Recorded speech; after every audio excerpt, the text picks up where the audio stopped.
本港3間發鈔行都維持最優惠利率不變，市場普遍估計港銀下半年仲有機會減息。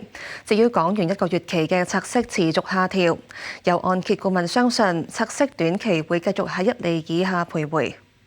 本港3大發鈔行等亦都維持最優惠利率不變。有按揭顧問估計今年內有機會減息2次，香港最多減息0.25厘。即係按揭利率下調去到3.25厘。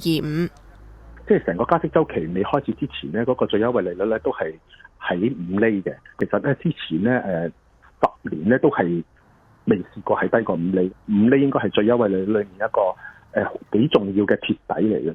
咁所以而家因為我哋嗰個最優惠利率都已經係5.25厘啦，咁所以就算係減咧，佢都唔會減得低過5厘嘅。咁反而咧，佢可能咧就係未必係減嗰個最優惠利率，而係減翻嗰個 H 按嗰個封頂。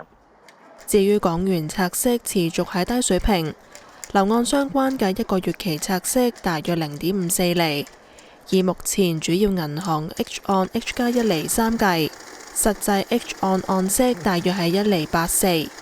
假設貸款500萬，分30年攤還。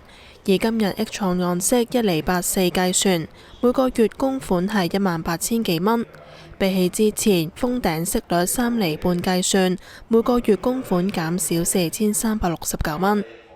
莊錦輝相信1個月期拆息短期繼續喺1厘以下，長遠有機會喺1厘半至2厘區間徘徊。